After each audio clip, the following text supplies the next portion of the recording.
Can I get a drink of water? Just give me 5 seconds to get it. Yeah, yeah. Okay, so hello, people. We just went live. I'm about to tweet out the link.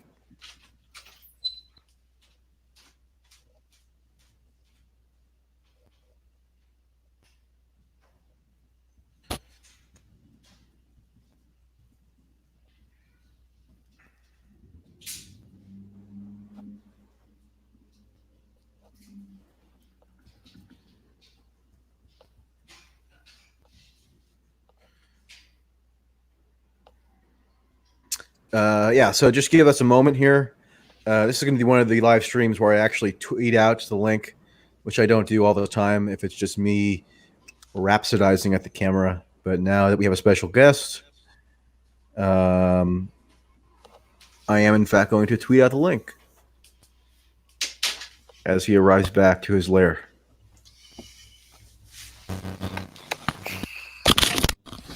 All right, then. All right, tweeting out the link.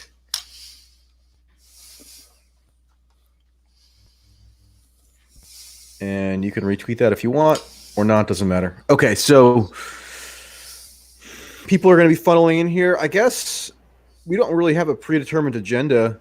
I don't remember when the last time we even did this was. I'm going to say it was sometime after my book. Basically, we did a podcast. You did, but the last time we did a discussion was probably 4 years ago. 3 years ago. Yeah. Okay. So we're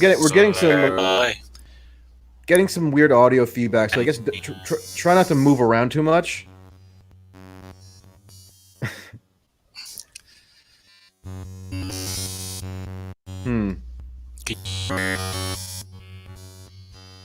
Hello. Yeah, I can hear you, but we're getting like robot noises.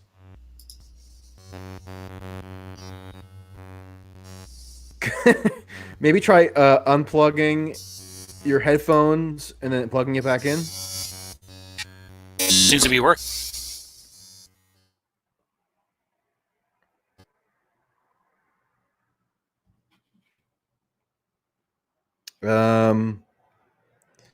Okay, now you're on mute. Okay, yeah. Sorry, guys. All right, that's better. Okay, good. Okay, yeah. So the last time we did a podcast over the summer on your book, but the last time we did just sort of a freewheeling YouTube dialogue, I think had to have been in 2016. That's right.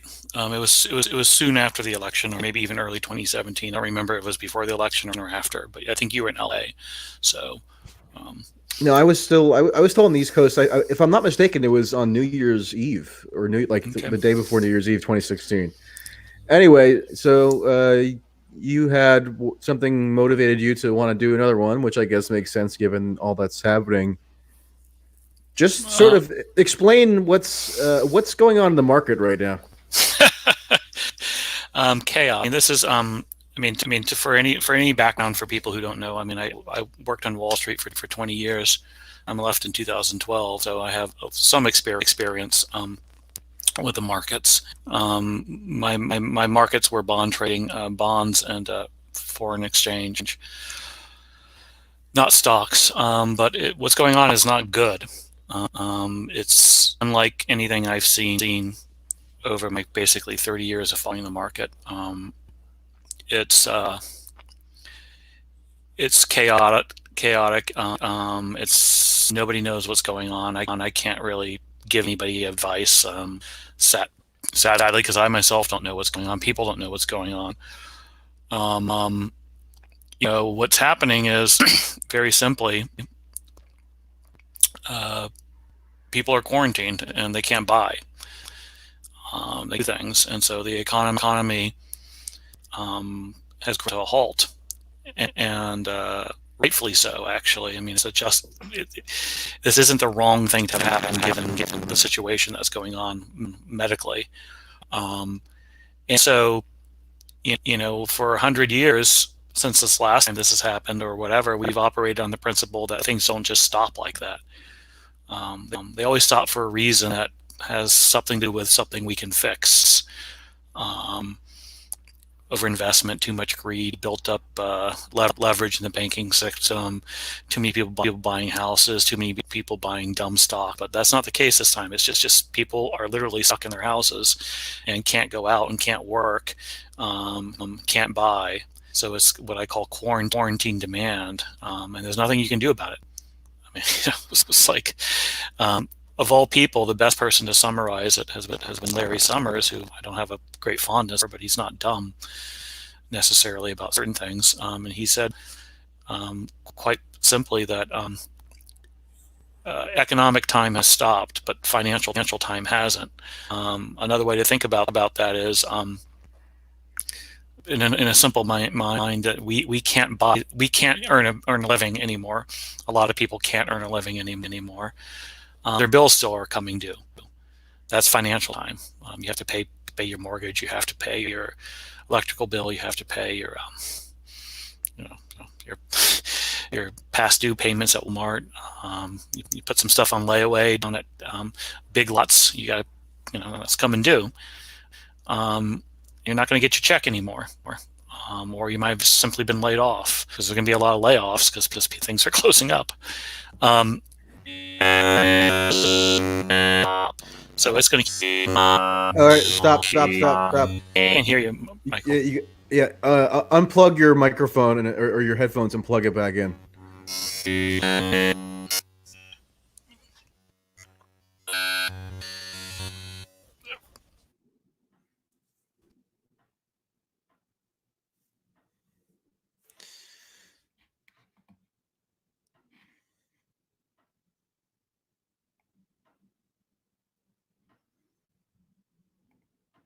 Can you hear me? Yeah. You went out for a while. I mean, have you been hearing me the whole time? Most of it. Now it's better, because I think whatever you did now is better. Maybe just go directly into the computer if that's what you did. So whatever you're doing now is good. Okay. It was a little bit distorted before, but it's good now. So bills are still coming due, and people are losing their jobs and not getting income. The problem with the financial system is it doesn't stop.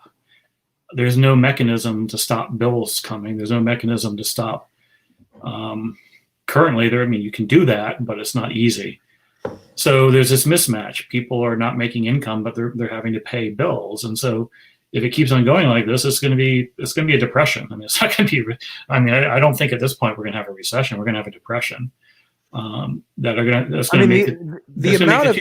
One second, it's going to make the 2008 crisis look like small potatoes.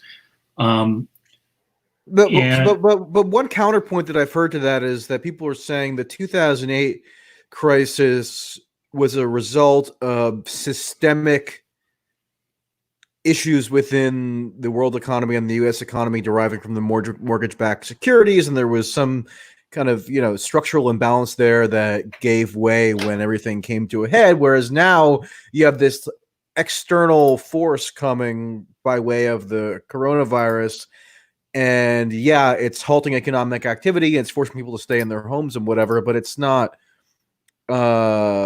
based on some kind of fundamental economic mismatch within the structures of the system in the same way as 08. I don't know if that's true, but that's what I've heard. No, that's very much. But again, so the way I'd reframe it is, and this is why what we have to do to address it is entirely different from what we did in 08. What we should do in 08, this is nobody's fault, is the best way to think about it. This isn't the bankers' fault. This isn't greedy capitalists' fault. I mean, you can blame bankers and greedy capitalists, and believe me, I spend a lot of time blaming bankers and greedy capitalists over 08. I've written a lot about that. But currently, they're not the ones who are responsible for this particular instance. They may be responsible for how it's playing out. The consequences are going to play out in an unequal way. That's always the case in every situation. But this isn't greedy bankers' fault. This isn't. I mean, it's not the fault of too much leverage in the system. It's not the fault of mismanagement of certain companies. It's just the fault of a goddamn flu that's keeping people quarantined. You can assign blame for however you want for that, but that's not economic blame. And so consequently, how we approach it has to be different. This is a case where we should be bailing out the banks. because it's not their fault. I didn't believe in bailing out banks in '08, but this is very different. You have to have banks operating, because what you don't want is what is a medical crisis to turn into an economic crisis. It's just, that's not. And consequently, you have to also bail out. You have to bail out certain companies. It's not their fault that their business was forced to close. So I'm very much about it being a very active government in this case to help out corporations, but also we have to help out people first and foremost. We have to have to deal with that mismatch we have between income and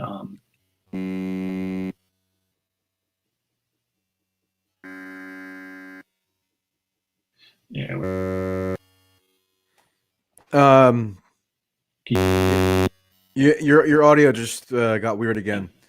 It was good for a while, but I was just going to ask, so that means we have to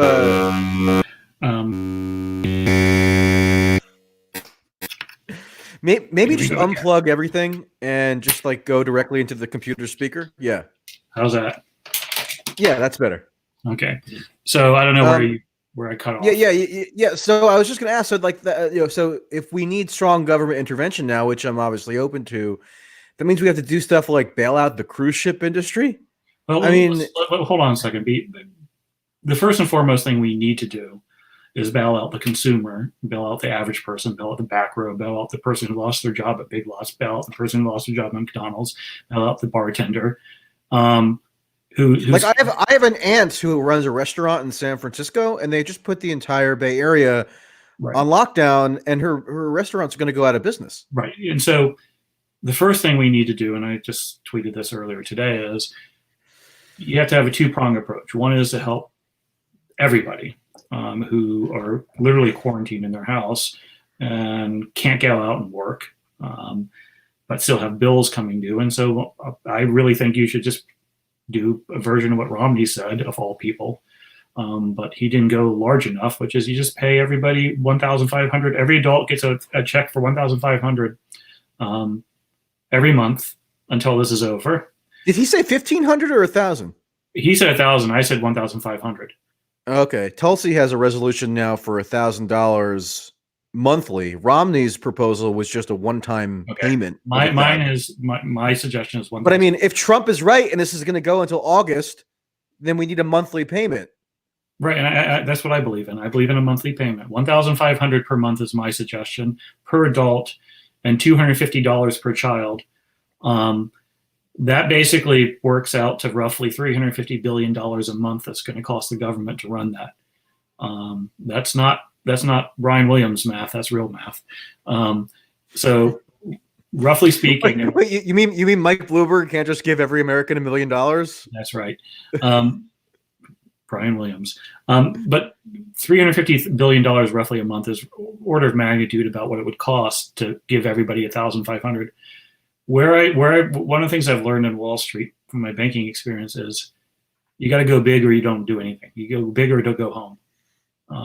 You don't do half measures because you need to build confidence back in the system. So you either do it or you don't do it. If you're going to do it, you might as well do the right amount of money. And if you think about a household of five, $3,000 a month, household of five, like $3,750 a month, helps a lot in terms of, for the person who is literally living paycheck to paycheck, that gets them by. If they conserve and are close and don't splurge. It doesn't, and there's a lot of people, again, there's a lot of people are going to say, well, that's not fair because, rich people are going to get it too. But you know what? So what? This is not the time to worry about small things like that. So what if someone who doesn't deserve the money gets the money? And I think that goes back to the question about what we do in terms of bailing out industries. Yeah, I mean, I have people saying, "Oh, I'm well off. I don't need the $1,000," and it's just like that's not the point. We need a universal stimulus. So if you don't need the $1,000 infusion, okay, let's send an accompanying note along with a check or along with a direct deposit saying that if you are a relatively prosperous individual, please consider donating the $1,000 to somebody in need, or just spend it on a local business that's teetering on the verge of bankruptcy, or just do something stimulative with it. Right. I mean, the other, you can get complicated and bureaucratic, and I generally find once you start putting means testing on things, it just loses steam and it doesn't get done. I think bailouts of the industries are going to happen, and I mean, in some senses, that's kind of what the Fed is doing right now. They're not bailing out; that's the wrong phrase. They're making sure banks are solvent and the financial system is solvent, and that's to everybody's benefit. Again, this is not 08. This is a very different situation. You're not the banks in this particular instance are not the people who gave us this crisis. So, but you need the banking system to be operative. You need you need companies to operate, and you need to make sure that you don't turn again a medical crisis into an economic crisis, which then becomes a disaster. Which then becomes a political crisis. So, yes. So I'm not even necessarily disputing any of your economic prescriptions, but I don't know if I necessarily endorse the framing of like nobody is responsible for this. Nobody's responsible for the virus itself that we know of. I mean, there could be some grand conspiracy that comes out in terms of its origins in China or something, but in terms of the virus itself, no, nobody's directly culpable for that. However, how is it that the United States, with all its vast resources and with fairly substantial advance notice that this was going to be a serious problem, failed to mobilize the capabilities necessary to plan for this ahead of time? I think any president would have had a difficult time contending with this, but Trump doesn't seem to have done a particularly good job. In fact, arguably, he made the situation catastrophically worse, if only from a public communication standpoint, by saying that any criticism of the readiness of the federal government was a media-backed hoax, by vengeful left-wingers or whatever, and talking about coronavirus such that up until literally the past day or two, I've been bombarded with Trump supporters who looked to him for authoritative information, who thought that this was, something that was invented by the Democrat media complex to take him down. Because that was the message echoed by the conservative media. So, I mean, in terms of the economic calculus, yeah, I mean, assigning blame might not make sense, but there's a political calculus as well that's unavoidable. And I do think that, I'm not somebody who's afflicted with Trump derangement syndrome, but I think there is a very straightforward case that Trump himself has earned a substantial share of the blame for what does seem like an epic case of state mismanagement. Well, he's been bad. I mean, what can I say? Of course he's been bad. I mean, I'm not surprised. I think what's more surprising to me is I'm more surprised that, if you had told me 6 months ago, if you gamed this out and said this was going to happen, I think I would have said with some degree of certainty or expectation, because you never quite know what Trump's going to do, that he would have used the pandemic or the threat of pandemic as an excuse to basically go hardcore nationalist, slam the borders closed, really go hard on letting in anybody to the U.S., be real hardcore, kind of a classic strongman move of using it to get more power to get done what he usually wants to get done, which is to. And he didn't do that. He went hardcore Wall Street. I mean, he went hardcore. He went hardcore like Wilbur Ross and Gary Cohn by just kind of tailoring everything that he said from a public communication standpoint to what would be most advantageous for the market on any given day. So right. He tweeted and said stuff in accordance with what would cause the market to rise or fall, rather than a nationalist quote unquote agenda, which would have probably run counter to what the market would have favored on a particular day. I mean, I think it's interesting that had he done those sort of things, we would have been in better shape medically now. But he would have got a lot of criticism from the left wing for trying to be he got lots of charges of xenophobia and racism and nationalism come his way, but I think it would have been the right thing to have done at the time is to take the threat seriously and seal our borders to some degree. And he would have been vindicated like a month later if he had done that. What Trudeau did today in Canada. Right. If he had done that stuff a month ago, he would have gotten some initial criticism. But I actually think you would have seen the more sensible people on the left who don't scream racist at everything say, you know what, this logistically makes sense, even if we don't really like the image that it creates of like barring certain citizens from other countries. But Trump would have been vindicated for it down the line. It might have even been a political boon because nobody's calling Justin Trudeau a racist for sealing the borders of Canada. Right. Well, because I think people now realize that it was the right thing to do. But I think what's happening to him. But it's not even so much sealing the border. I don't know whether that would have worked. I mean, you can't cut off every single flight from everywhere. You don't know where exactly the virus is present.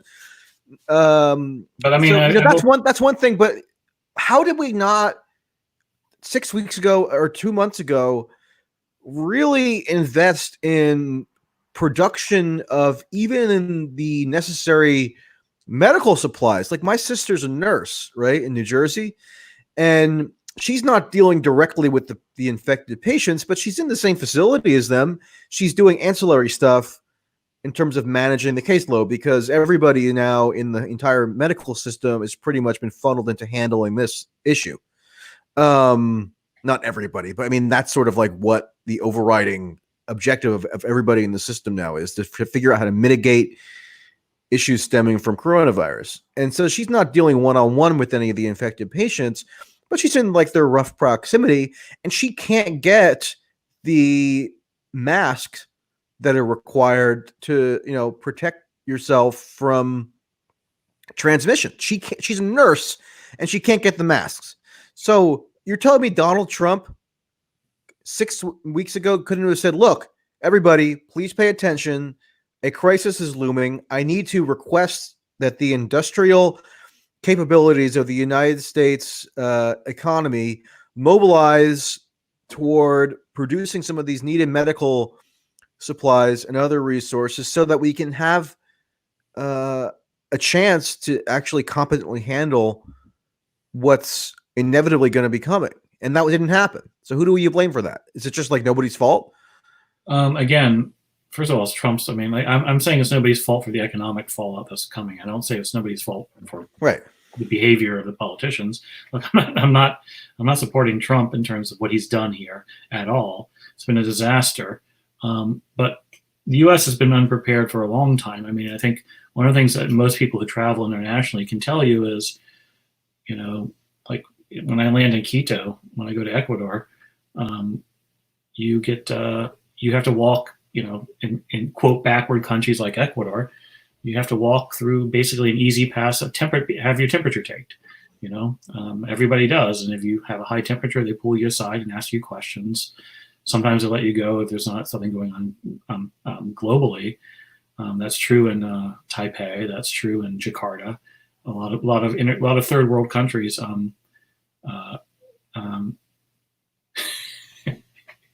Someone's saying Frogman is definitely COVID positive. Wonderful. Thanks, guys.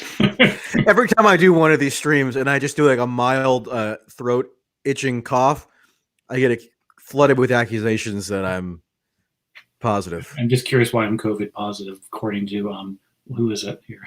I don't know. People always say that I look sickly. Chris Morlock says that Frogman is definitely COVID. Chris Morlock, I'm not COVID positive. I don't even know how to pronounce the word. Have you been tested? I have not been tested, but I have not. Well, how do you know? I haven't left my yard in 2 months, a month or 2 weeks. In any case, I doubt I'm COVID positive. Put it that way. And and in terms of the allocation of blame, right? I know but I'm going to tell you is the point is the U.S. public health system is not prepared relative to the rest of the world for handling these sort of things, and this is why when you look at what's going on in places like Indonesia, China, Taiwan, and the rest of the world, in some senses, are handling better because they had SARS, they've had some dry runs. and they're better equipped structurally to deal with this. So we haven't handled this well at all. It's been embarrassing. So yeah, and in terms of the allocation of blame, I know there are going to be angry Trump supporters in the chat and in the comments who are going to say, "Oh, you're just focusing on Trump." No, again, I am not somebody who has succumbed at all to Trump derangement syndrome. That's what has equipped me to be a pretty vehement critic of what I regard to be the extremely excessive histrionic criticisms of Trump that have dominated his presidency and even stretching back into the 2016 campaign. I mean, that's just been a total constant. So I understand why when you have a new iteration of the criticism against Trump related to this coronavirus, there's an instinct of skepticism on the part of Trump supporters and conservatives who just assume that it's another thing that's been confabulated by Trump's opponents who never give him the benefit of the doubt and everything and just are desperate to take him down. I agree that that's a real dynamic, which is why I've been so critical of the people who have propagated phony hysteria for so long, whether it had to do with Mueller in Russia, whether it had to do with people proclaiming that there were concentration camps throughout the United States, like AOC, whether it was this impeachment stuff. I mean, it's ironic because during the precise time frame when we could have probably mobilized the resources of the federal government to do something to effectively curb coronavirus, everybody, including me, well, not everybody, but a lot of people in the media and in the political class were utterly consumed with this impeachment trial. Yeah, I mean, and that's why I admit that at the time I was only faintly aware of what was going on in Wuhan, China. I mean, I'd heard a little bit about it, but I didn't look that deeply into it because I was dealing with the impeachment nonsense and with the Democratic primary race, and I can only do so much, So, I just want to address the comments that I don't eat bats, but I do take photographs of bats. So thank you, the person who paid $2 to say that I eat bats. Don't get too distracted by the crazy super chat comments. That's great. So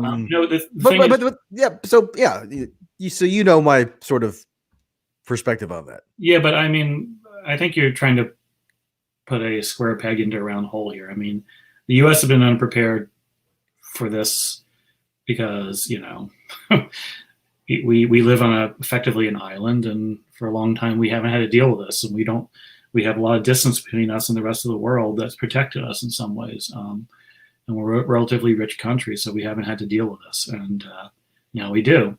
I think. But hold on, let me interrupt. I mean, but what I'm saying is that we weren't prepared for it from the standpoint of political psychology, because we've had such a hysterical overreaction to Trump that Trump's supporters are primed to disbelieve anything negative said about Trump, even constructive criticism from people who in good faith are pleading with him to prepare the country for a pandemic, right? They dismiss that because of the pattern that's been established from media frauds, in my opinion, who've been peddling garbage like Russiagate, Mueller, concentration camps, all daily meltdowns over just random tweets.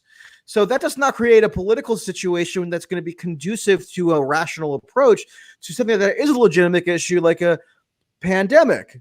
So that's why Trump supporters really, with only in the past 48 hours or so, have finally gotten it through their heads that this is a real thing.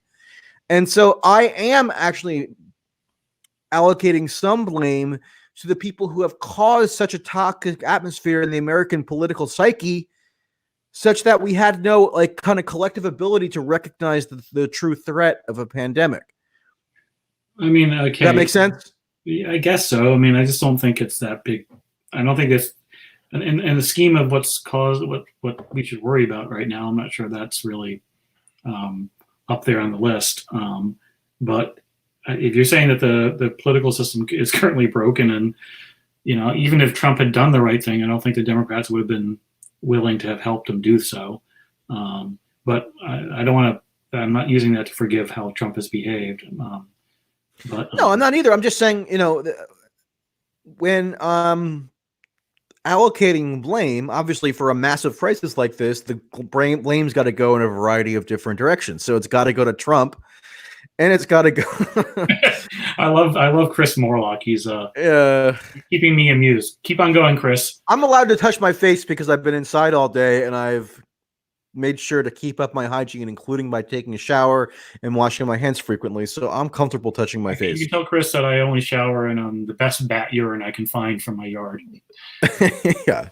Anyway, so like in a highly complex crisis like this, I think it's necessary to be judicious in distributing blame in a variety of directions. So yeah, does some blame have to go to the chief executive for not living up to what ought to have been done to, prepare the country for something like this? Yeah, but there are also deeper structural reasons, including the political psychology issue that I just tried to describe there. I mean, think about it. Does it make sense? Does it make a whole lot of sense in hindsight that during the time when Wuhan got put on lockdown and we should have been looking at it and focusing on it and considering what the implications were for the United States, that everybody was focused on an impeachment spectacle headed by Adam Schiff about Russian Twitter bots and Trump temporarily freezing military aid to Ukraine? I mean, does that make a whole lot of sense thinking back on it? Yeah, but you can't. I mean, if it wasn't the impeachment stuff, it would have been something. They didn't focus on it because they didn't focus on it, not because of the Russia thing. I mean, I think that's unfair. I mean, it was just. Yeah, but it just shows like it's just indicative of the skewed priorities that inhibited our collective ability to recognize the gravity of an upcoming threat. I mean, I'm not going to blame the Russia thing on. I'm not going to. It's not. We were in an impeachment trial. It was only the third one in U.S. history. Of course, people were focused on it, and of course, that was going to distract from thinking about what was going on in China. There's going to be a lot more impeachment trials going forward. So, I mean, yeah, I agree. But it was. I'm not going to say that's the reason people didn't focus on it. Pandemic. They didn't focus on pandemic because these things don't happen very often. Hindsight. I mean, but there were several weeks where Congress was essentially shuttered. And everything was about impeachment. Congress was not really in session meaningfully while the impeachment trial was happening, and that's when you would have hoped that they would be very deeply engaged. I think a lot of in pandemic preparedness. A lot of people didn't want, a lot of people didn't want this to happen, so they ignored it because it's not a fun thing to happen. A lot of people have seen things like this say they're going to be bad, and they're not bad again. So they've learned to kind of ignore the kind of, this is the classic Taleb tail risk thing, which is, the people who are right about this one have been wrong about 99 things before. So, I don't think you can fault someone for having ignored this initially, because, this is a pretty rare thing to have happened. But now's the time to, you can blame them for having ignored it 3 weeks ago. To 4 weeks ago, you can't ignore them.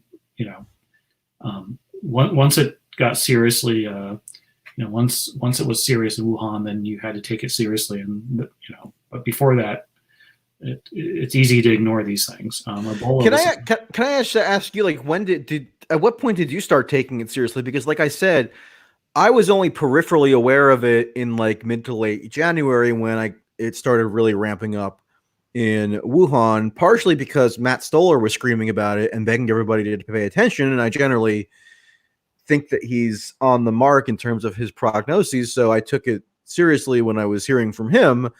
But other than that, it's like, I'm not an epidemiologist. I'm not somebody who follows trends in infectious diseases that closely. So it didn't intrude on my consciousness as much as it might have for others. And there was a huge amount of stuff going on with impeachment and the Democratic primary. So that was what I was mostly involved with. So like, when did it register to you, or, how did you? I mean, I bought 5 large containers of hand sanitizer about, I don't know, early January. Oh, okay. That was kind of one of those I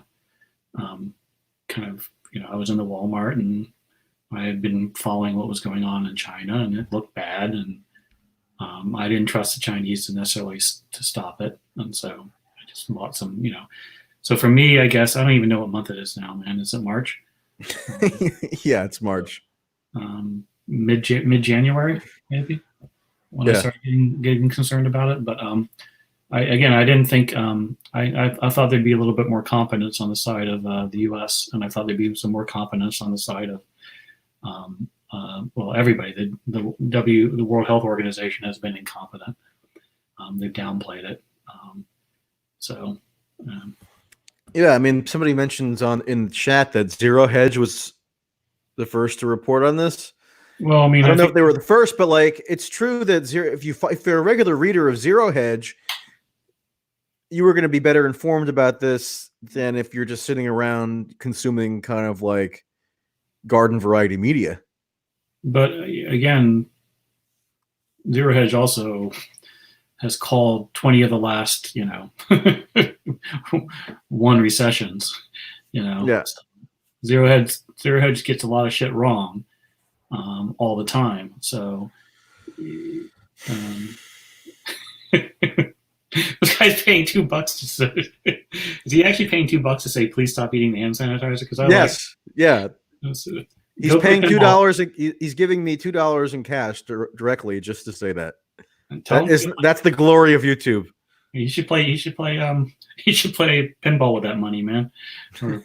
No, I'm stocking up. Are you kidding? I mean, I gotta really up my live streaming game just to make sure I have some revenue in case of some kind of economic collapse. It's funny in terms of the glories of the internet. In terms of the glories of the internet, one of your commenters pointed out, and they're right. Zero Hedge was not banned for reporting on it. They were banned for reporting that it was a bioweapon initially released intentionally. I thought they were banned for like doxing one of the Chinese authorities or something. No, I think that I didn't read the article because I generally don't read Zero Hedge that much, but they were banned for, my understanding was they were banned for reporting that it was a bioweapon created in Wuhan that had I was annoyed because Zero Hedge like pretty frequently aggregates my tweets into their articles, and like some of like friends and acquaintances who are like Zero Hedge obsessives, they'll occasionally say to me, "Oh my God, your tweets were in a Zero Hedge article! Like it's the greatest thing of all time." So I don't know what they're still doing or what they're up to, but I was just going to say, in terms of the glories of the internet, given that we could be quarantined until August, it's worth maximizing those glories, and that was really hammered home to me today because I just put a tweet saying, "Oh yeah, I had to go outside briefly, where there was a chance where I could, walk past somebody on the street or the sidewalk, and I didn't want to. If I wanted to minimize the chances that I'd be inhaling any kind of respiratory discharge from somebody, given that where I live, cases are increasing exponentially. So I'm going to take minimal precautions, if possible, when I'm out outside of my domicile." And so I just said, hey, if I had to go out to my car on the street today, I'm just going to wrap a shirt around my mouth and nose.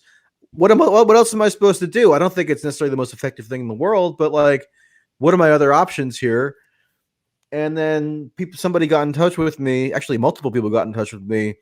And now I'm getting people are going to be sending me the N95 masks.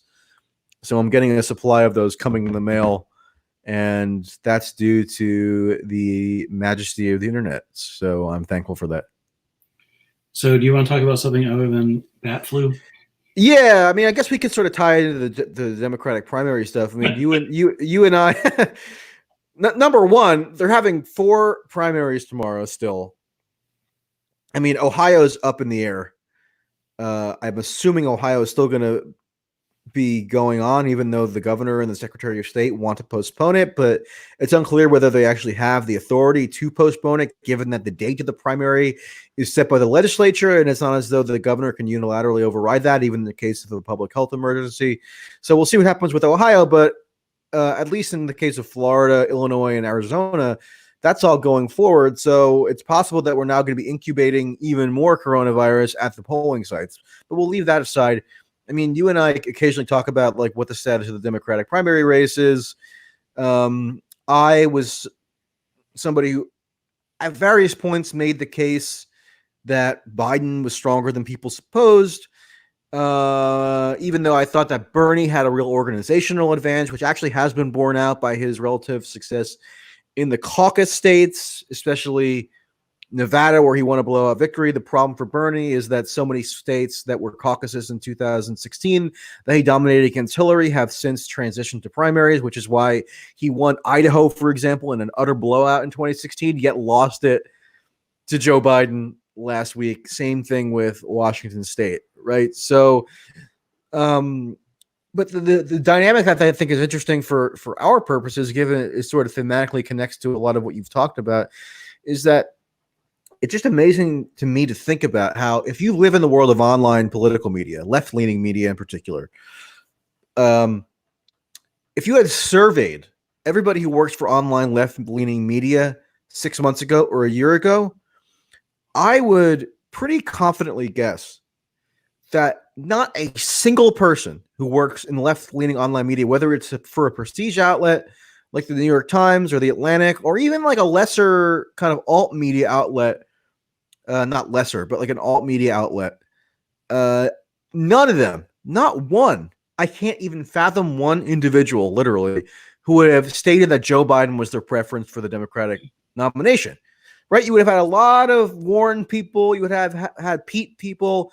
You would have had a lot of Bernie people, actually, and then maybe some scattered others. But Biden, I mean, Biden just offended the sensibilities in terms of his prospects of becoming the nominee of virtually anybody who has any involvement whatsoever in how like online political discourse is crafted. So like, what does that tell you that now he actually turned out to be an extremely formidable candidate and is cruising to the nomination? I mean, it shows that there's a systemic problem. Well, I agree with you to some extent. I think Biden had support amongst what would be called the kind of DC consensus, like Politico to some degree, and like The Hill, like New York Times op-ed page, the people that people love to hate, right? Like what's his name? The Earth is Flat guy, the guy who talks. Tom Friedman, the people like to make fun of, the guy who called somebody a bug. What was his name? Brett Stevens. Brett Stevens. So I mean, but they weren't really they weren't like vocally pro Biden pundits. Yeah, but I think generally they were mocked to some degree for being, they didn't necessarily weren't willing to take him to the altar when they got cold feet and they danced around and looked for like Bloomberg or somebody, but they came to this thing pro Biden. So I think you're missing the kind of. Yeah, I don't think so. Yeah, I think, but I mean, you're right in terms of the very loud people on Twitter, the blue check marks who are really loud, who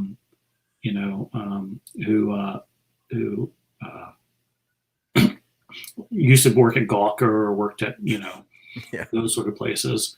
Those people are very much hate Biden, and they're either Warren or they're Bernie. And so, I mean, I think we've had this conversation since I've known you about the degree that Twitter is real life, and I think this is another case where Twitter is not real life. Biden had, like, one of the things I said. I mean, I covered the 2016 election pretty closely. I didn't do this one, and I said, I was too busy eating bats in my backyard to do this election.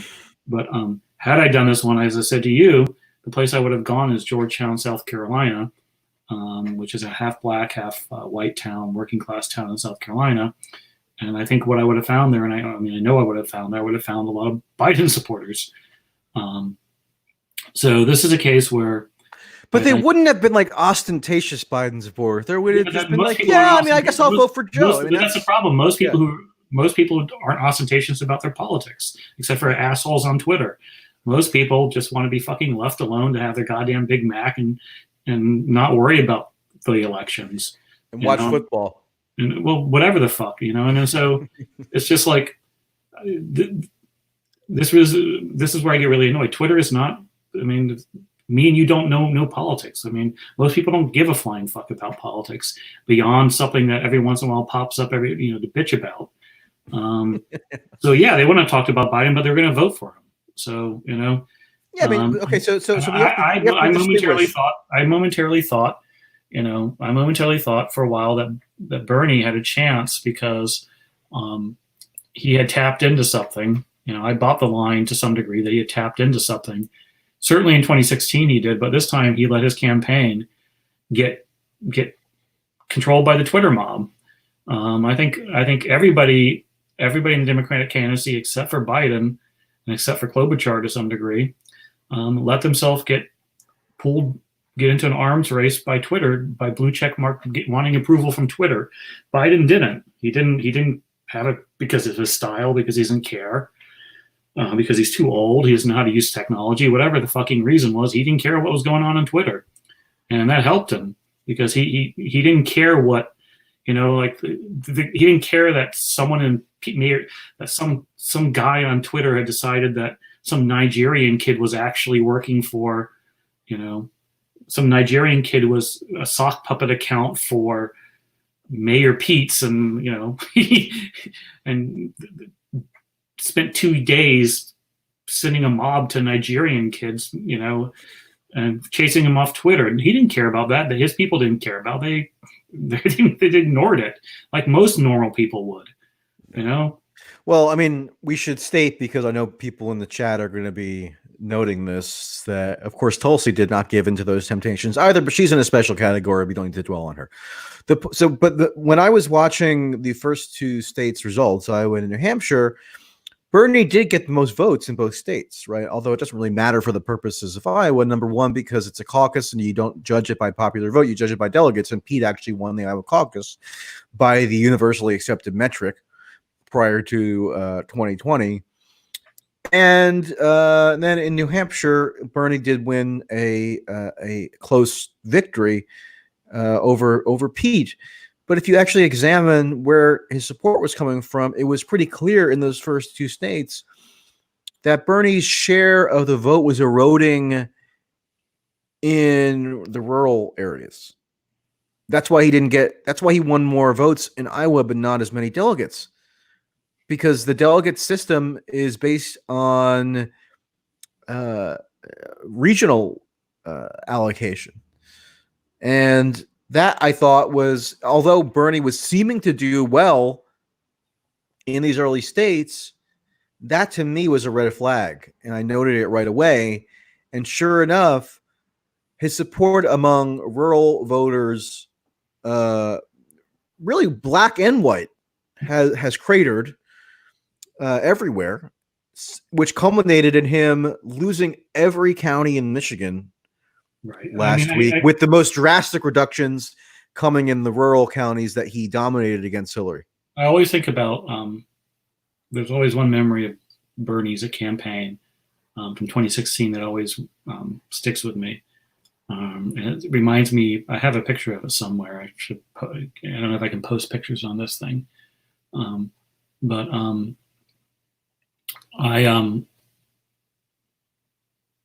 He had a rally in some sad cafeteria, some elementary school, and wherever. This was early, I think it was New Hampshire in 2016. And the entire audience was white. And they had these like "Burn, Baby, Burn" signs up that kids had written. And there was this one sign like, for like, one of the people they're supporting him had put up about a sign for gospel music hour. It was the only sign that, if anything, any person of color was some white people who wanted you to go listen to black people's records. There was just absolutely the disconnect. It was one of the whitest crowds I've ever seen, and pretending that they that they weren't white because they listened to gospel music, or at least wanted you to come listen to their gospel music.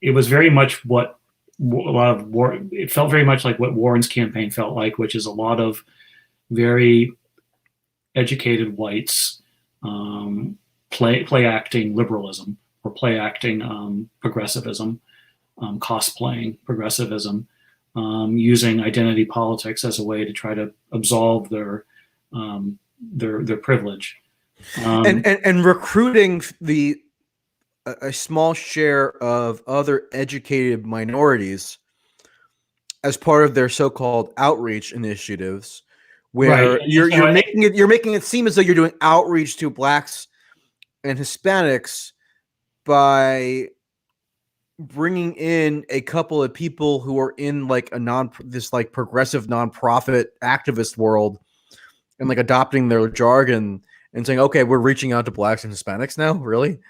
exactly. And I think Bernie had that problem, but it was obscured by the fact that Warren had that problem 12 times over. Yeah, I mean, Warren, But Warren, anyways, it was just like outlandishly bad. Right. And so, but Bernie had that problem too, and it looked like he had less of that problem because Warren's problem was so bad. And then the vote happened, and we realized that Bernie did have that problem. That he has some. He's better than he was in 2016. He has a real outreach effort. Better in what way? I think his campaign is more aware, is more diverse in a real way. But is that better? I mean, they did diversify the campaign in that they hired a lot of non-white operatives to run stuff. But is that like inherently better? Like, what if a white guy would have done a better job in South Carolina, right? So, like, I don't necessarily even buy the premise. I think the other thing about South Carolina you have to understand is, the minority voting base there is generally older than in a lot of other places, and so older blacks are more conservative than younger blacks. It's true like it is with whites or Hispanics. The older generation is more conservative, and they're the ones who tend to vote. And I think one of the things that Bernie has always relied on. I think I was talking to some political consultant the other day. The one rule that you can always rely on is the person who's running a campaign that says it's going to win by turning out the younger votes are going to lose.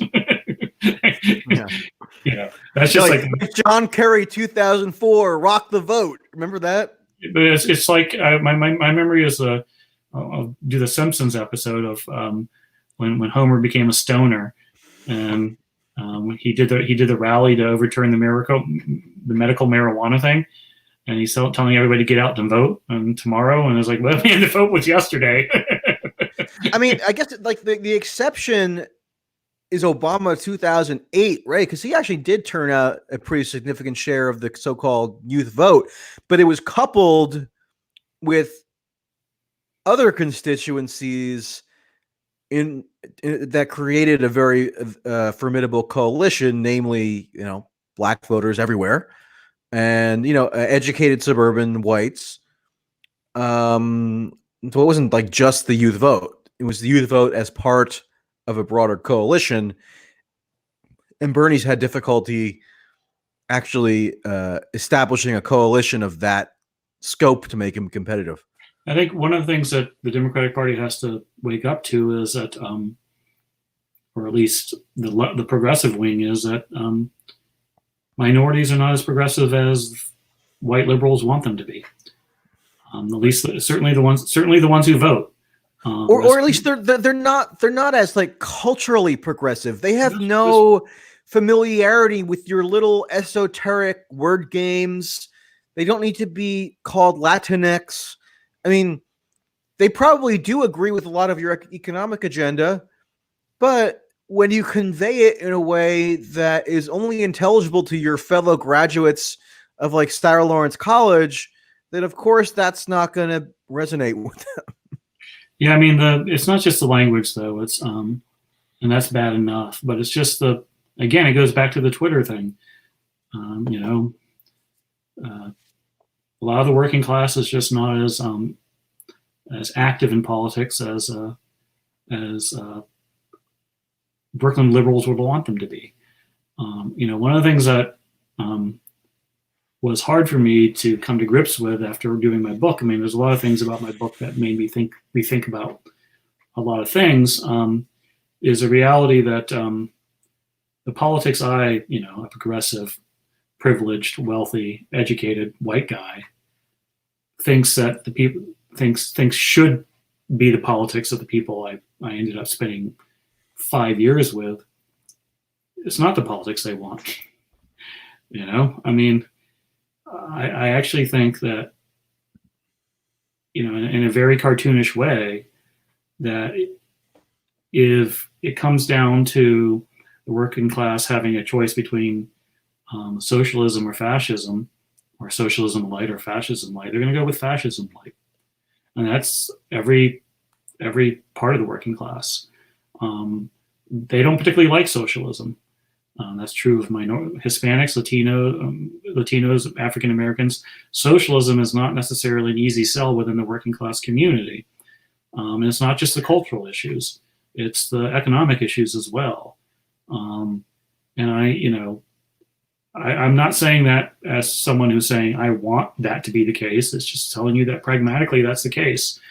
And a lot of it has to do with, to be blunt, socialism isn't fun.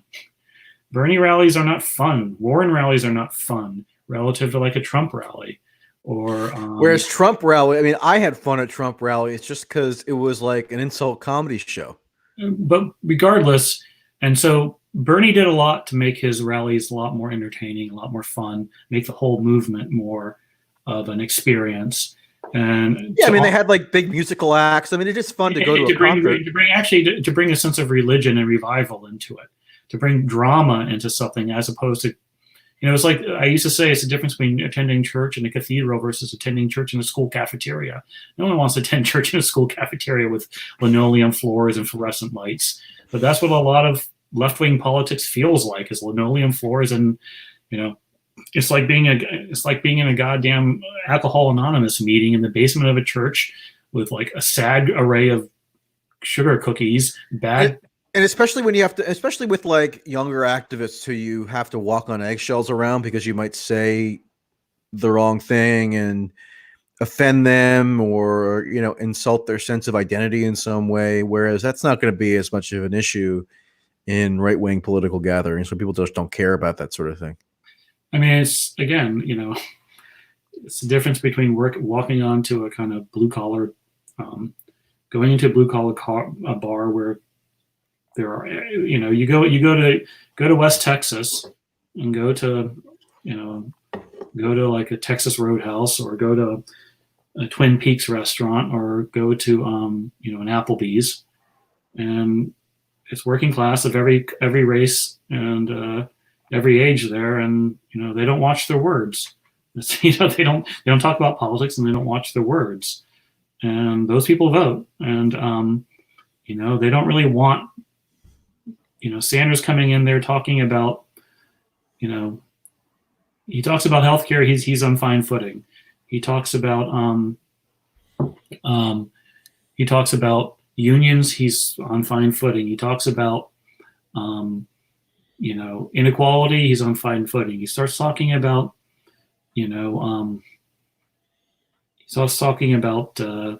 Native American rights. He starts talking about Green New Deal. He starts talking about Trump is a racist. Those things are things that need to be talked about. But you're not going to win an election talking about them, and that's unfortunate. And one of the hardest things to do is to say, I believe in these things, but these things are not believed by the electorate. I should just clarify that I did go to a couple of the big Bernie rallies this cycle, although it wasn't my focus. Meaning covering Bernie events.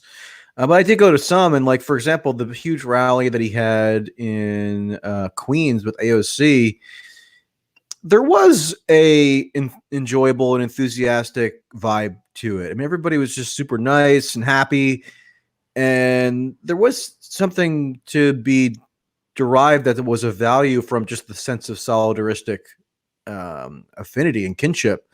So I don't totally discount that, even if the content of what Bernie's saying in the speech is not like fun. He's like rallying off his typical list of grievances. Look, I think, and I've said this before, and I said it for many times, is I think AOC and the squad don't play well outside of a few districts, and I think that hurts Bernie. I think embracing them so tightly hurt Bernie. Yeah, and there's nothing wrong with him. it would make perfect sense if you want to, if AOC endorses you and you want to use her for like discrete purposes, but to make her like the face of your campaign, how do you think that's going to fly in Michigan? Well, look, I mean, over 6 years, I put at least 400,000 miles on my car going all over the country, and I can tell you, it's not going to fly in much of the country. And I wish it did, but it's not going to. And that's just. I mean, I'm not going to say I wish it does, because I find AOC annoying and superficial in lots of ways, and I think she's revealed that of herself in her recent opportunism.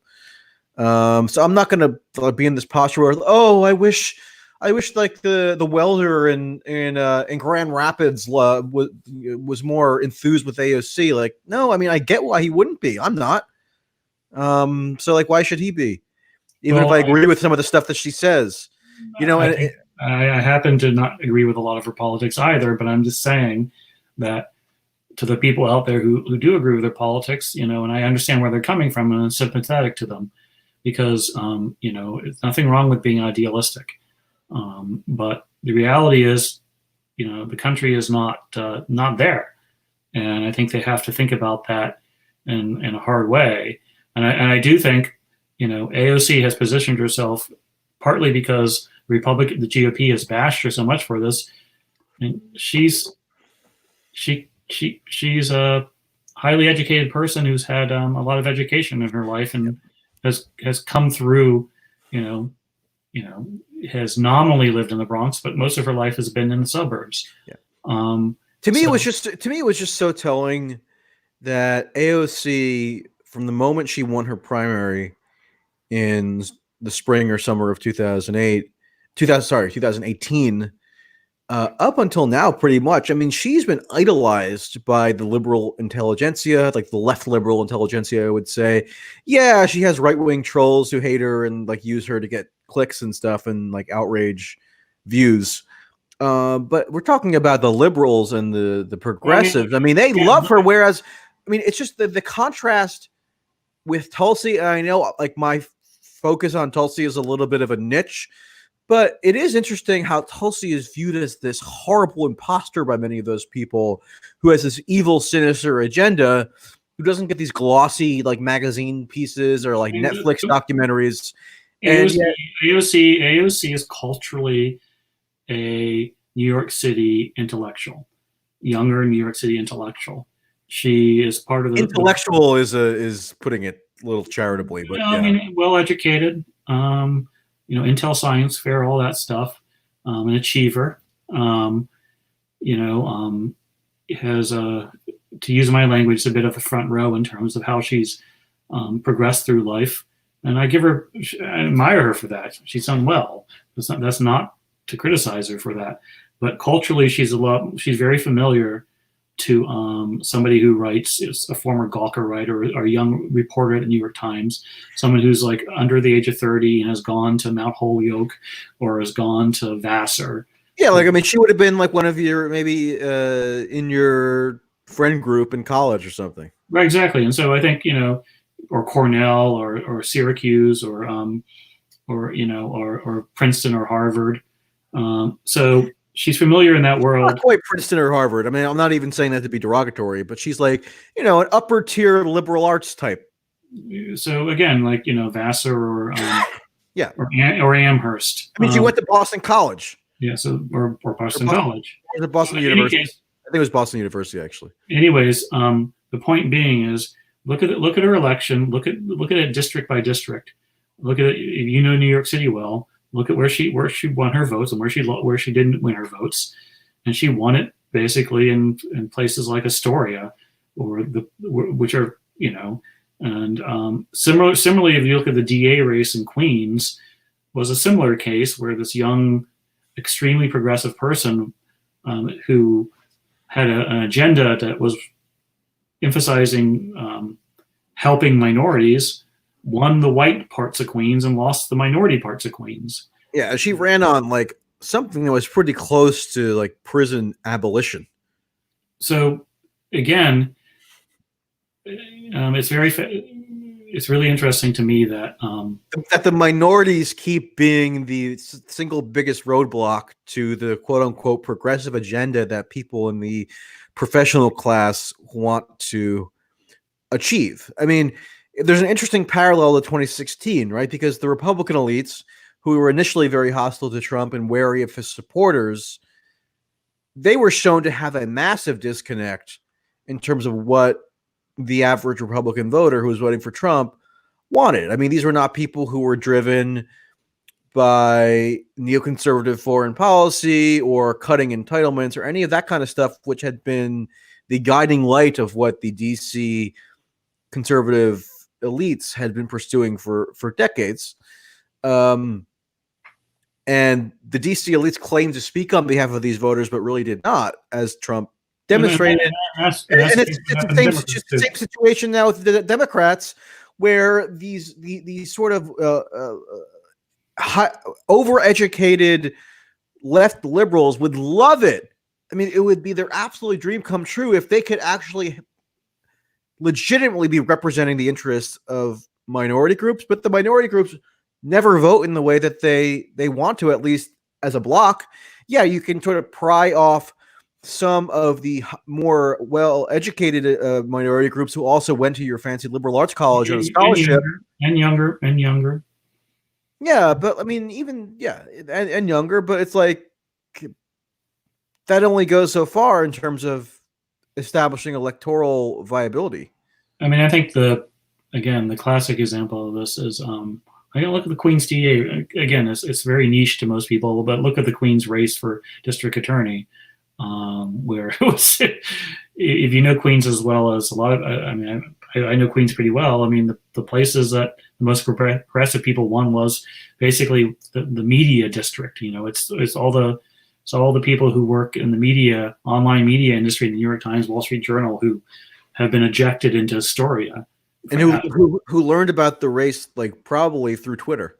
Right. So again, you know, one of the things I think that, again, this is why stop paying attention to Twitter for elections, because I mean, and I really mean that. I mean, it's like, stop fucking listening to Twitter for elections. Just think about the New York governor race, when Twitter was convinced that that woman from Sex and the City was going to win. Andrew Cuomo wins in just a mammoth blowout. It was like 50. I don't even. In a way, I mean, I'm more comfortable with Andrew Cuomo handling coronavirus stuff than I would have been with Cynthia Nixon. I mean, Twitter had itself convinced that Cynthia Nixon was going to have a real shot at this, despite the fact that, you know, you talk about not finding a Biden supporter. Did you find many people who were Cuomo supporters on Twitter during the year? No, I mean, Cuomo was loathed. And what did he win by? It was, I'm going to say he won by like 30 points. So don't stop paying fucking attention to Twitter.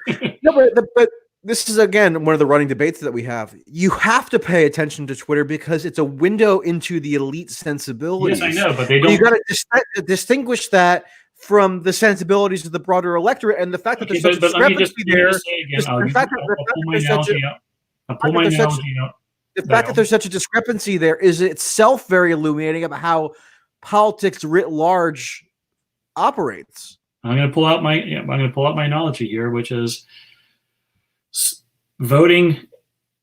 Politics is a sport, but it's a sport where the fans decide who wins. It's like, if they play the game and whoever fans check, you know, if Kansas City in the Super Bowl, of, you know, well, I forget the score, how much Kansas City beat San Francisco by, but if San Francisco fans cheered louder, they would have won the election. It doesn't matter the score in the field.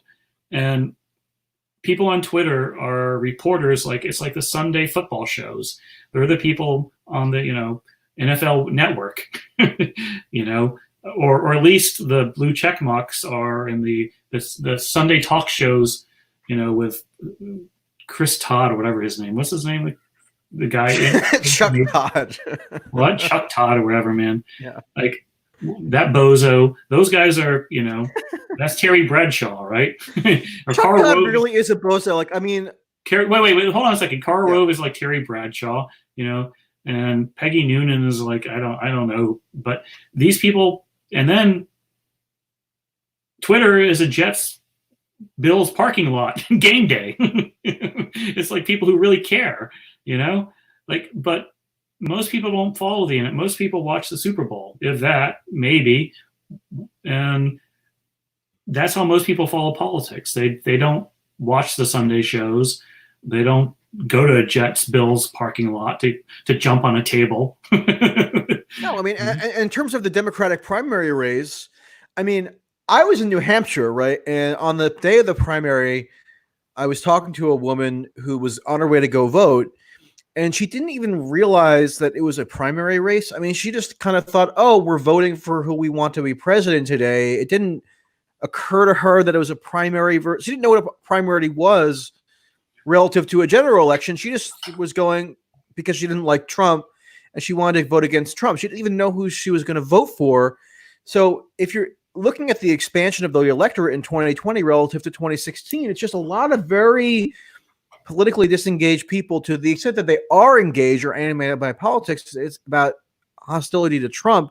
So of course they're not going to be invested in any kind of these internecine debates that you see raging online all the time between the different candidates. They're just going to vote against Trump. And if you just want to vote against Trump and you know Joe Biden and you thought he did a decently good job under Obama, or you don't even know how good of a job he did, then you're going to vote for Biden. Hold on a second. The Democrats were also wacky in some of those debates, man. Like in terms of like play the game, because a lot of the candidates and the people who run the candidacies actually make the mistake of watching Twitter. Oh yeah, I mean they're obsessed. So they end up getting to this war, this woke war, by listening to Twitter that drove them left. I mean, I don't even accept that it drove them left. It drove them just insane into like an identity death spiral. They all started trying to stake out the position to be the one to get the claim on Twitter after a debate. So they started making more and more crazy promises that, again, I happen to, as somebody like free abortions for all trans Black women. But I mean, as somebody who's very left wing myself personally, I don't mind those promises. But I also know that. But they were trying to outdo each other on these cultural issues mostly. Yes, I understand that, but that's fine by me at a personal level. But that's not going to win you election. It looks crazy to a lot of people.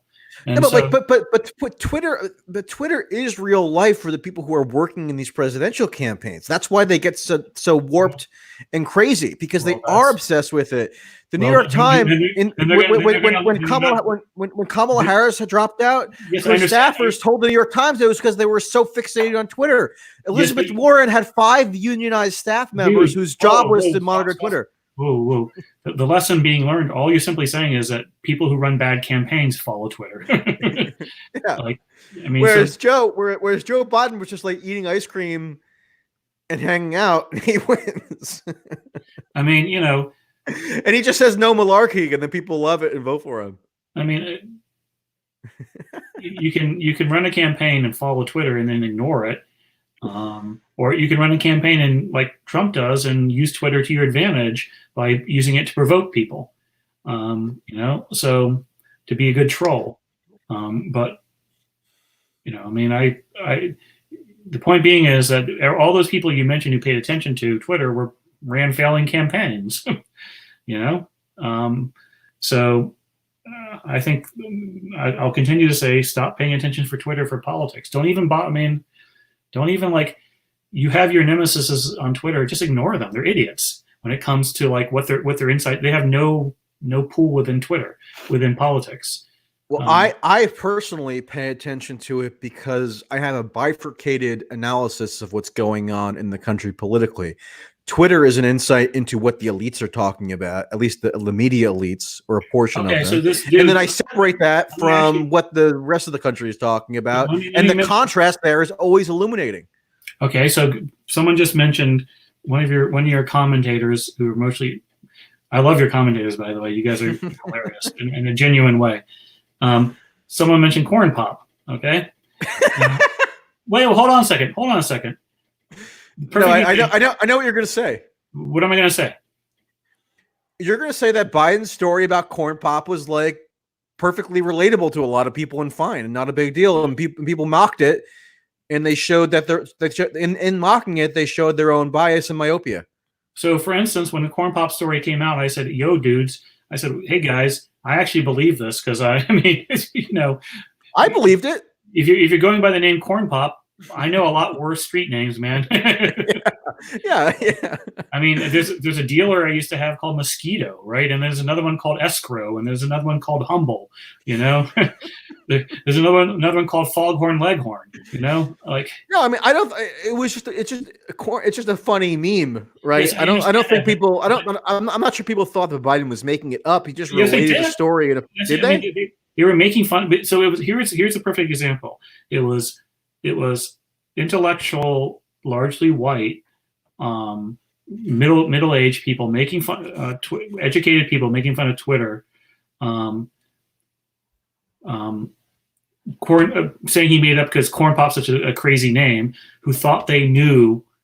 The thing about Biden is Biden actually came up through the old system of politics where he had to deal with a lot of, I mean, he's certainly not black, but he dealt with a lot of blacks in their lived reality to get elected. And Wilmington, Delaware. I mean, that's a. Someone asked me. Someone's asked me, McDonald's is closing down. Actually, a serious question being asked. McDonald's is closing the dining areas at corporate-owned restaurants. Chris, how will this impact people you've written about? It sucks. So one of the things I write about for those, I don't just write about eating bats, but I write about how homeless and addicts and people in poverty, and McDonald's factors into that a lot. And people can get your book, which we did a whole podcast on, if they. Right. And so they, I mean, it's McDonald's is a way station for people who don't have very much, and it really sucks that they're going to close because this virus thing is going to be awful for the working class. It's going to be awful for the poor. It's going to be awful for everybody, but it's going to be really bad for the homeless people, and they have no place to really kind of escape the weather now. So it sucks. But it's the right thing to do, I think. I mean, unfortunately, you can't keep people gathering in McDonald's. So, I mean, I think the answer to that person is it's going to be really bad. But I don't know what else you can do, honestly, to help them. Wait, so I mean, I don't. Maybe this guy can clarify. Are you saying that only the corporate-owned McDonald's are shutting down? So, like the individual. I think so. Corporate McDonald's owns a bunch of franchises himself. Right. When I read that, I think that's what that person was saying is that. But they can't require like individual franchisees. I don't think they can. I don't know the relationship, but I think it'd be very. I think if that it's likely that could be. I mean, that could be true. That the corporation. I mean, a lot of these states and cities are saying restaurants can't have dining areas regardless, so that McDonald's would be included in that just by the government decree.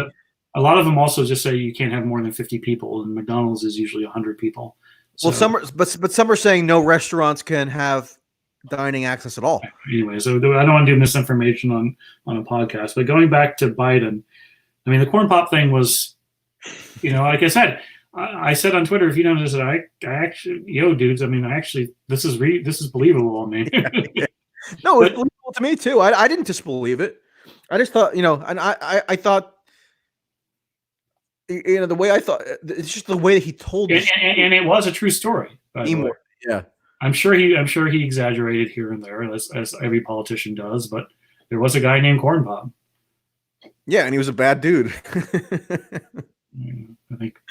I think he cleaned up his act and probably went back to his real name. So. Yeah. So one thing on coronavirus that it's occurring to me when we're talking about the McDonald's shutting down, I mean, the amount of of radical, unprecedented state action that's been taken just in the past 4 days or something is going to be analyzed for years, decades, maybe. I don't know. Because we're seeing now the government and corporate apparatus take such an extreme series of actions, and it's just one after another. You can barely follow them all.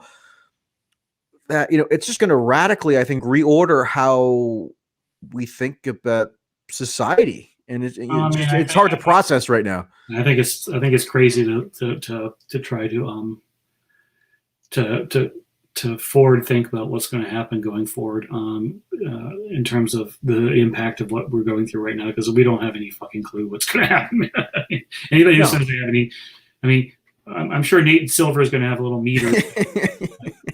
The 3 decimal places. Yeah. You want me to rag on Nate Silver now? Is that what can you turn this? Can I turn this into a 15-minute rag on Nate Silver? Give us a little bit, yeah. Okay, so you can't predict elections. Okay, you certainly can't predict primaries. And one of the things I bring a screen grab of it prior to Super Tuesday. He had prior to South Carolina, he had Bernie at 40% probability, something correct? Like that. Yeah. After South Carolina, he had Bernie at what? 15. I don't know. Bernie. I think after Nevada, Bernie was over 50% or around 50% actually. So, anyways, so if you're predicting an election, you can't have an event happen such that the election, your prediction goes from Bernie being 50 to Bernie being 0. Right.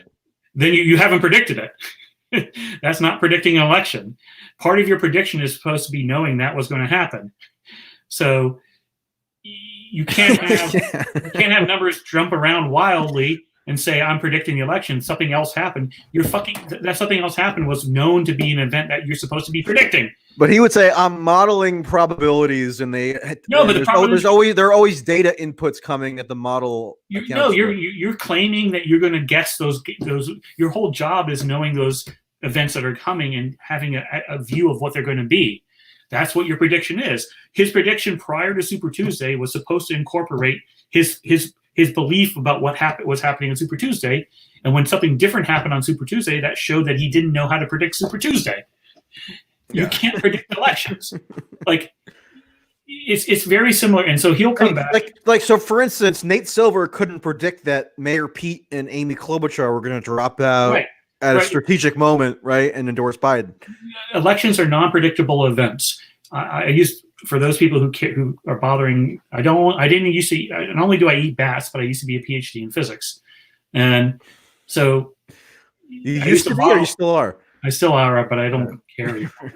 I don't think you lose a PhD, but you have to renew a license or something? I can put it on Twitter. By the way, here's another rule: if you see anybody on Twitter with a PhD in their title, they're a jerk. Yeah, or they go by doctor. Yes, I mean most people who have PhDs don't put it in their title because they're not that arrogant.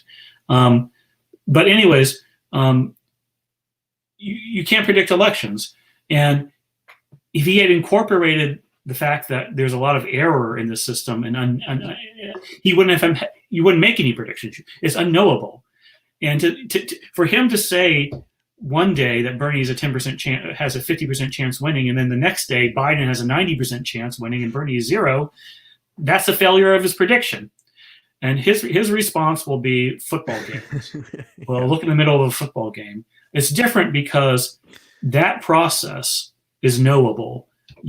A football game is a known path. You know plays, you know players' abilities, you know the different things that can happen, you know field position. You can observe it at any moment, and the game progresses, and you can make a prediction about how that's going to progress. And so that's a very different thing than an election.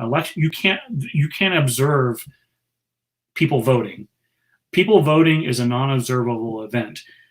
The way I think about it is, the analogy I'll use is predicting elections is like predicting a football game, but you don't know the score or the field position. It's like in first quarter of the Super Bowl, you saying, I think the Kansas City is going to win versus San Francisco, even though you don't know what's happened so far in the game, because it's like trying to predict the Super Bowl mid-game when all you have is a static-y radio and you get kind of bits of information you think you can piece together. And that's what the polls are, is bits of information you think you can piece together.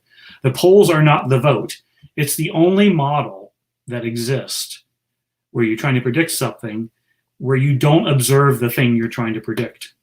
You don't. Polls are not the what you're trying to predict is the outcome of how people vote. You can never see them vote until they actually vote. And so anything before that is a guess. And where he used to be much worse because he put 1 decimal point on it. Remember, he had Hillary when he had Hillary versus Trump in August. It's like 32.2% or something. Yes. So the 0.2% is embarrassing. But what I always say is people will always defend Nate, saying he had 30%, and 30% happens 30% of the time, and who knows, Trump won, so But the failure of Nate's model was on August he had Hillary at 90%. Like, you can't know in August that Hillary's going to be at 90%. Like, he had him I think he had her at 89.9%, actually, 0.9. Like, you can't know with that precision. You can say maybe she's kind of at 50-ish, 60-ish%. You can't say 89.9. And then all of a sudden, next 2 months later, it's 70%. That is the failure. And I think he's really good at looking at polls and trying to understand what polls can tell you about electorate. Yeah, I mean, just in terms that's good. He does that very well. Yeah, just in terms of the pure mechanics of polls. I mean, I get trolled for even giving him this compliment, but I do think he is informative in terms of just explaining how polls work. But then when that gets extrapolated into this whole model stuff and his prognostications and his punditry, that's where it becomes much less useful. Anyways, your viewers are bored by Nate Silver bashing, which is fine. Yeah. Well, I mean, do we think that Nate Silver is going to try to like model coronavirus or something? I mean, how's that going to work? I think he was unfair to Bernie this election. And I don't think he was. I mean, he was pretty bullish on Bernie for a while. I mean, when he became Nate's good when he sticks to polls. He's bad when he becomes a pundit like everybody else. He doesn't admit that he's a pundit. He doesn't admit that he has any personal preferences. That's what's so irritating. Obviously, he has preferences, and obviously that informs the punditry side of what he does. But he tries to pretend as though he's this neutral observer. Actually, he doesn't even really pretend it. He admits that he has preferences, but he keeps them concealed. All right, I'm going to have to jump unless somebody has somebody out there want a question. Real question. 15 seconds to ask me a real question other than eating bats. I don't eat bats, man. All right, this is your last chance, people. I take pictures of bats, though. Lots of pictures of bats. People are saying I'm right on Nate Silver. What? So I won the great Nate Silver debate according to a random commenter. Exactly. You're wrong on fucking Nate Silver. All right, yeah, let's we've gone long enough, so let's leave it there. All right, well, thank you, everybody. I enjoy the smart ass comments, especially. I don't have coronavirus I know of, and I don't eat bats, although I take pictures of them. And I gave up my Juul for Lent, so otherwise I'd be juuling. I stopped vaping too, just as like penance for I don't know the plague that we're in or something. But I stopped. I gave up my Juul for Lent, which was a good move given that we're all going to have respiratory problems anyways. Yeah, I mean that's kind of informed my thinking as well. So I've switched back to nicotine lozenges. All right, good night, everybody. All right, bye-bye.